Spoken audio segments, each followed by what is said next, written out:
मेरे दोस्त, मेरे साथियों, क्या वॉइस आपके भी सर का दर्द बना हुआ है? क्या वॉइस के क्वेश्चन में आप भी फंसते हैं? क्या वॉइस आपको भी समझ नहीं आता? अगर ऐसा है तो ये वीडियो आप ही के लिए है ना। आज मैं इस वीडियो में ना कंप्लीट वॉइस को समझाने वाला हूँ कि वॉइस क्या होता है और वॉइस कैसे बनाया जाना चाहिए। ठीक है, आपको पता ही है कि वॉइस जो है ना सारे कॉम्पिटिटिव एग्ज़ाम में पूछे जाते हैं और जो बोर्ड के एग्ज़ाम होते हैं उसमें भी वॉइस का बहुत बड़ा रोल होता है। तो हम लोग इस वीडियो में ना वॉइस को जानेंगे कि वॉइस क्या होता है और वॉइस कैसे बनाया जाए। तो आइए शुरू करते हैं सेशन को बिना किसी देरी के। ठीक है, तो हम लोग सबसे पहले लगा लेते हैं हेडिंग अपना कि वॉइस क्या होता है। ठीक है, वॉइस एकदम एक एक चीज़ को समझेंगे हम लोग कि वॉइस क्या होता है। बिल्कुल जीरो से शुरू करेंगे कि वॉइस होता क्या है पहले, है ना। सबसे पहला क्वेश्चन होगा कि वॉइस क्या होता है। ठीक है, फिर दूसरा जानेंगे क्या वॉइस टेंस से अलग है। ठीक है, फिर तीसरा देखेंगे क्या वॉइस का प्रयोग इंडिपेंडेंट नहीं हो सकता। जैसे हम लोग एक्टिव का प्रयोग इंडिपेंडेंट करते हैं वैसे पैसिव का होगा या नहीं। तो सारी कुछ इसमें देखेंगे हम लोग कि वॉइस क्या होता है, वॉइस को कैसे यूज़ किया जाए, है ना। चलिए शुरू करते हैं वॉइस क्या होता है ना। तो सबसे पहले हम लोग शुरू करेंगे कि वॉइस होता क्या है ना। तो वॉइस कुछ नहीं होता है, वॉइस बस एक ट्रांसफॉर्मेशन होता है। क्या होता है? वॉइस ट्रांसफॉर्मेशन होता है। ठीक है, वॉइस क्या होता है? ट्रांसफॉर्मेशन होता है। अब ट्रांसफॉर्मेशन क्या होता है? ट्रांसफॉर्मेशन का मतलब होता है ना, मीनिंग को चेंज मत करना, मीनिंग को चेंज मत करो, मीनिंग नो चेंज होगा। ठीक है, मीनिंग में कोई चेंज नहीं होगा, बस स्ट्रक्चर जो होता है ना सेंटेंस का, स्ट्रक्चर में क्या होगा? चेंज होगा। ठीक है, स्ट्रक्चर क्या होगा? चेंज होगा, मीनिंग में कोई चेंज नहीं होगा। उसी को तो हम लोग ट्रांसफॉर्मेशन कहते हैं। जैसे मैं एक सेंटेंस लिख रहा हूँ, है ना, मोहन, ठीक है, साइकिल चोरी करता है ना। हिंदी में समझा रहा हूँ, मोहन साइकिल चोरी करता है। ठीक है, मोहन साइकिल चोरी करता है। दूसरा सेंटेंस मैंने लिखा, साइकिल मोहन के द्वारा, मोहन के द्वारा, मोहन के द्वारा चोरी किया जाता है। ठीक है मेरे भाई, दो सेंटेंस यहाँ लिखा हुआ है। तो आप कहेंगे कि एक सेंटेंस लिखा हुआ है मोहन साइकिल चोरी करता है, ठीक है, दूसरा लिखा हुआ है साइकिल मोहन के द्वारा चोरी किया जाता है। क्या दोनों के मीनिंग में कोई चेंजिंग है? तो आप कहेंगे जी बिल्कुल नहीं, मीनिंग में कोई चेंजिंग नहीं है, मीनिंग सेम है दोनों का। मोहन साइकिल चोरी करता है तो बात वही है, साइकिल मोहन के द्वारा चोरी किया जाता है तो भी बात वही है। फिर अंतर किस चीज़ का है? तो अंतर है स्ट्रक्चर का। पहले वाले जो सेंटेंस है ना, इसको आप एक्टिव में कहेंगे। ठीक है, किसमें कहेंगे? एक्टिव में कहेंगे। दूसरा जो है ना उसको आप पैसिव में कहेंगे। क्यों कहेंगे? क्योंकि पहला सेंटेंस जो है ना इसमें जो करता है डूअर ऑफ एक्शन, जो डूअर है ना, यानी जिसको आप सब्जेक्ट कहते हैं, उसकी प्रधानता झलक रही है, उसको हमने ज़्यादा महत्व दिया है। ठीक है, डूअर को हमने ज़्यादा वैल्यू दिया है पहले सेंटेंस में। दूसरे सेंटेंस में क्या करा हमने? जो ऑब्जेक्ट है ना सेंटेंस का, साइकिल, उसको हमने ज़्यादा वैल्यू दिया हुआ है। ठीक है, ऑब्जेक्ट को ज़्यादा वैल्यू दिया हुआ है। तो दूसरा वाला सेंटेंस जो है ना पैसिव में है, पहला वाला किस में है? एक्टिव में है। और इसी को कहते हैं ट्रांसफॉर्मेशन। ट्रांसफॉर्मेशन मीन्स सेंटेंस के मीनिंग में कोई चेंज नहीं होगा, स्ट्रक्चर में क्या होगा? चेंज होगा। तो वॉइस आ गई बात समझ, वॉइस क्या होता है? इतनी सी बात वॉइस में समझनी है कि वॉइस भी ना एक ट्रांसफॉर्मेशन होता है। जैसे डिग्री रिमूवल ऑफ टू आपका ट्रांसफॉर्मेशन होता है, उसमें भी हम लोग मीनिंग में चेंज नहीं करते हैं, बस स्ट्रक्चर में चेंज करते हैं। ठीक है, उसी तरीके से वॉइस भी क्या होता है? अपना ट्रांसफॉर्मेशन होता है। पहली बात, वॉइस क्या होती है? ट्रांसफॉर्मेशन होती है। अब वॉइस के कितने टाइप होते हैं? वॉइस के दो टाइप होते हैं। ठीक है, मैं लिख रहा हूँ, वॉइस के दो टाइप होते हैं। वॉइस दो प्रकार के होते हैं। वैसे तो तीन प्रकार के वॉइस होते हैं, लेकिन मेनली हम लोग दो प्रकार के पढ़ते हैं। पहला कहते हैं हम लोग एक्टिव वॉइस, ठीक है, एक्टिव वॉइस। दूसरा होता है पैसिव वॉइस। क्या होता है? Passive voice. एक और भी वॉइस होता है जो आमतौर पे जिसको हम लोग पढ़ते नहीं हैं, उसको हम लोग मिड वॉइस कहते हैं। क्या कहते हैं? Mid voice. ठीक है ना। एक्टिव वॉइस में क्या होती है? एक्टिव वॉइस में जब हम लोग जो डूअर होता है ना, doer of the action, doer of the action, यानी आप इसको सब्जेक्ट के नाम से जान सकते हैं। जो सेंटेंस का सब्जेक्ट होता है ना, या डूअर होता है काम करने वाला, उसको हम लोग ज़्यादा इम्पोर्टेंस देते हैं, उसकी प्रधानता झलकती है, उसको मोर इम्पोर्टेंस दिया जाता है, उसे हम लोग कहते हैं एक्टिव। जैसे पहला सेंटेंस है, मोहन साइकिल चोरी करता है, मोहन काम करने वाला है, ये डूअर ऑफ द एक्शन है, ठीक है। इनको हमने ज़्यादा वैल्यू दिया है, ज़्यादा इंपॉर्टेंस दिया है, तो ये हो गया अपना एक्टिव में। दूसरा क्या लिखा हुआ, साइकिल मोहन के द्वारा चोरी किया जाता है, ये पैसिव में है, क्योंकि इसमें जो सेंटेंस का ऑब्जेक्ट है ना उसकी प्रधानता दी गई है, सेंटेंस की ऑब्जेक्ट की प्रधानता दी गई है, तो ये किस में हो गया, पैसिव में हो गया। और जो सब्जेक्ट है ना, जो डूअर है मोहन के द्वारा, उसको हमने क्या करा है, बाद में लिखा है, यानी उसको हमने कम वैल्यू दिया है, तो ये पैसिव हो गया। पैसिव का मतलब होता है जो सेंटेंस का ऑब्जेक्ट होता है ना उसको हम लोग ज़्यादा वैल्यू देते हैं, उसे पैसिव में कहते हैं, ठीक है। मिड वॉइस भी एक होता है जिसकी चर्चा हम लोग बाद में करेंगे, ठीक है। तो वॉइस मेनली दो प्रकार के होते हैं, एक्टिव और पैसिव। जब सब्जेक्ट काम करने वाला होता है, सब्जेक्ट कुछ काम करता है ना, तो उसे हम लोग एक्टिव के रूप में जानते हैं, और जब सब्जेक्ट पे ही कुछ काम किया जाता है तो उसे पैसिव के रूप में जानते हैं। पहला सेंटेंस है, मोहन साइकिल चोरी करता है, मोहन काम करने वाला है, डूअर है, उसको हमने ज़्यादा वैल्यू दिया है, सब्जेक्ट काम कर रहा है, उसे हम लोग एक्टिव कहेंगे। दूसरा सेंटेंस है, साइकिल मोहन के द्वारा चोरी किया जाता है, जो ऑब्जेक्ट है उसको हमने ज़्यादा वैल्यू दिया है, या आप ऐसे कह दो ये जो शुरू में लिखा हुआ है ना सब्जेक्ट, इस पर ही काम किया गया है, तो इसे पैसिव में कहते हैं, ठीक है। तो वॉइस दो प्रकार के होते हैं, इतनी बात हमें समझ आ गई। मेरे दोस्त यहाँ पे लिखा हुआ पैसिव वर्ब टू बी है ना। पैसिव का जो पहला हमने क्या समझा कि पैसिव बनाते समय सब्जेक्ट को ऑब्जेक्ट, ऑब्जेक्ट को सब्जेक्ट बनाना है। जिस सब्जेक्ट को आप ऑब्जेक्ट बना रहे हैं ना उसको मोस्टली आप बाय प्लस ऑब्जेक्ट करके देखेंगे, है ना, बाय प्लस एजेंट करके जिसको कहते हैं वो जोड़ेंगे। और पैसिव वॉइस में हमेशा ही ना इस वर्ब का प्रयोग किया जाता है।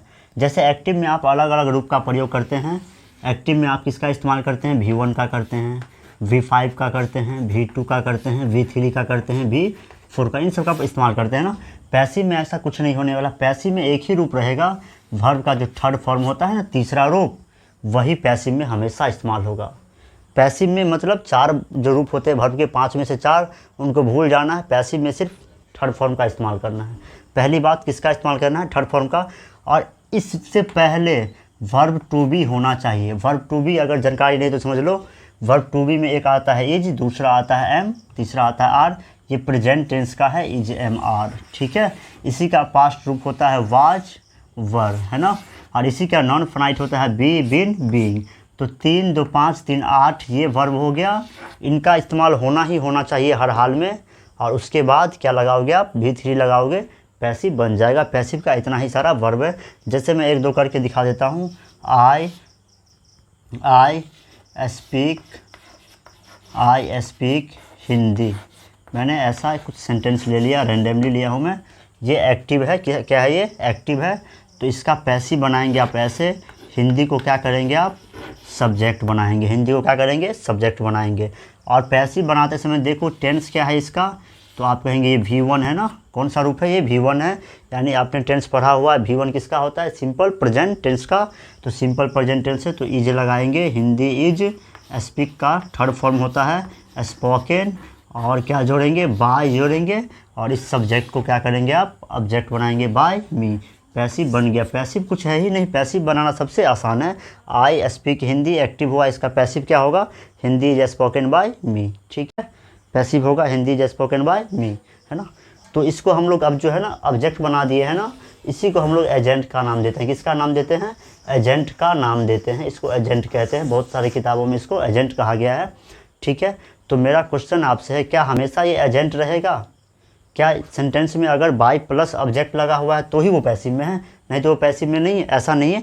कभी ये रहेगा। एक्टिव से पैसिव बनाते समय अगर सब्जेक्ट हो उसको आप ऐसे जोड़ेंगे, लेकिन ऐसा भी तो हो सकता है जिस तरह से आप एक्टिव सेंटेंस का इंडिपेंडेंट यूज़ करते हैं, आई टीच इंग्लिश, उसी तरीके से तो पैसिव का भी तो हो सकता है इंडिपेंडेंट ना। इंग्लिश इज टॉट, ये क्या हो गया, इंडिपेंडेंट। इसमें बाय प्लस एजेंट नहीं आया है। तो पैसिव का प्रयोग सिर्फ एक्टिव से पैसिव बनाने में नहीं होता है, पैसिव का प्रयोग बोलने में भी होता है, राइटिंग में भी होता है। वहाँ पे ज़रूरी नहीं है कि हमेशा बाय प्लस एजेंट लगा रहे, ठीक है। जैसे मैं एक सेंटेंस ले रहा हूँ, साइकिल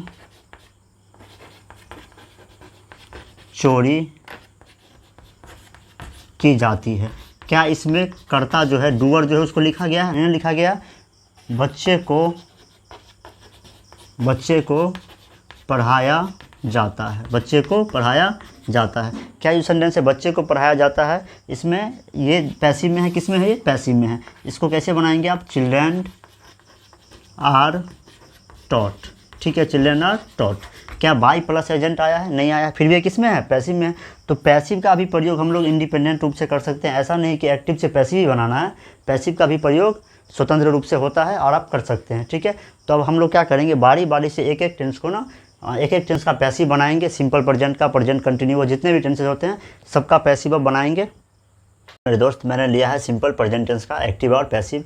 ठीक है, सिंपल प्रेजेंट टेंस आपको पता है एक्टिव क्या होता है, V1 या V5 होता है। पैसिव क्या होता है, तो सिंपल प्रेजेंट टेंस रहेगा, जहाँ भी V1 V5 रहेगा ना, वहाँ किसका इस्तेमाल करेंगे आप, EJMR प्लस V3 का, EJMR प्लस V3 का। चलिए इसका पैसिव बनाते हैं। सी लव्स यू, ऑब्जेक्ट कौन है, यू है। यू का आप क्या करेंगे, सब्जेक्ट बनाएंगे, यू आर। ठीक है, यू आर है ना, क्या है, यू के साथ क्या आएगा, इज नहीं आएगा, एम नहीं आएगा, क्या आएगा, आर आएगा। V3 लव का V3 loved, you are loved. और इस सब्जेक्ट को क्या करेंगे आप, ऑब्जेक्ट बनाएंगे, लेकिन किससे जोड़ करके, बाय से जोड़कर बाय। और सी का ऑब्जेक्टिव केस क्या होता है, हर। बाय एक प्रीपोजिशन है, प्रीपोजिशन के बाद कौन सा केस आना चाहिए, ऑब्जेक्टिव केस आना चाहिए।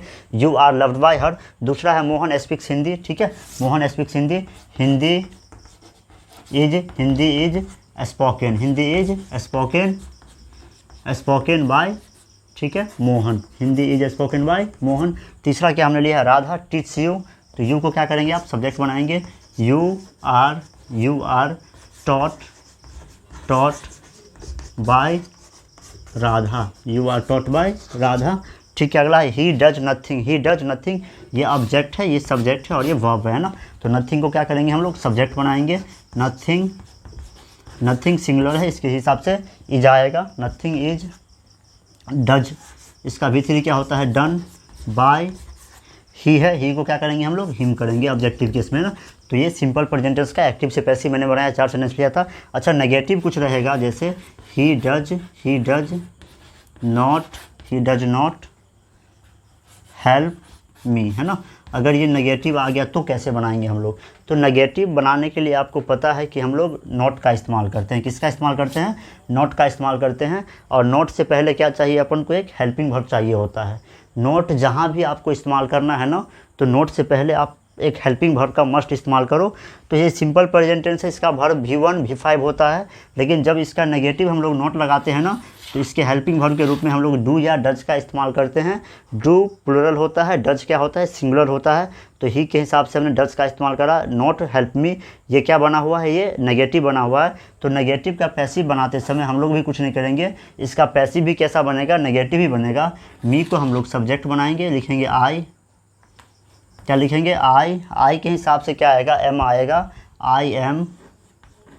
ठीक है, नेगेटिव है एक्टिव, तो पैसिव भी कैसा बनेगा, नेगेटिव ही बनेगा।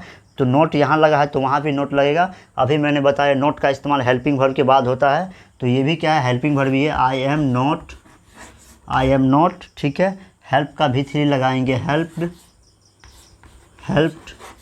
बाय, ठीक है। ही है तो ही का क्या लगाएंगे, हिम लगाएंगे, ही का हिम लगाएंगे। I am not help by him, ठीक है। तो नेगेटिव ही बन गया, है ना। और अगर सेंटेंस इंट्रोगेटिव है, जैसे डू यू लव मी, है ना। ठीक है, ये इंट्रोगेटिव है, इंट्रोगेटिव में यस नो है, हेल्पिंग वर्ब को शुरू में लाते हैं हम लोग। इंट्रोगेटिव है तो इसका भी पैसिव कैसा बनेगा, इंटेरोगेटिव ही बनेगा। तो यहाँ डू से शुरू हुआ है क्योंकि ये इंट्रोगेटिव है, इंट्रोगेटिव में हेल्पिंग वर्ब को शुरू में रखते हैं। तो यहाँ पे तो ये पैसिव में क्या है, यही तो हेल्पिंग वर्ब है अपना। तो इसको हम लोग क्या करेंगे, शुरुआत में लाएंगे। मी ऑब्जेक्ट है, इसको सब्जेक्ट बनाएंगे आई। तो आई के हिसाब से क्या आएगा, एम आएगा, आई के हिसाब से एम। तो am I loved by. You का क्या होगा, ऑब्जेक्टिव केस यू ही होगा। तो हमने क्या सीखा, हमने सिंपल प्रेजेंट टेंस का पैसिव वॉइस बनाना सीख गया। वॉइस क्या होती है ये सीख गया, वॉइस के कहाँ इस्तेमाल होते हैं ये सीख गया। तो ये वीडियो यहीं पे अंत करेंगे। अगर आपको ये कंसेप्ट अच्छा लगा हो तो हमारे वीडियो को लाइक करना, हमारे चैनल को सब्सक्राइब करना और इसे आगे तक शेयर करना, ताकि और को भी फ़ायदा हो सके।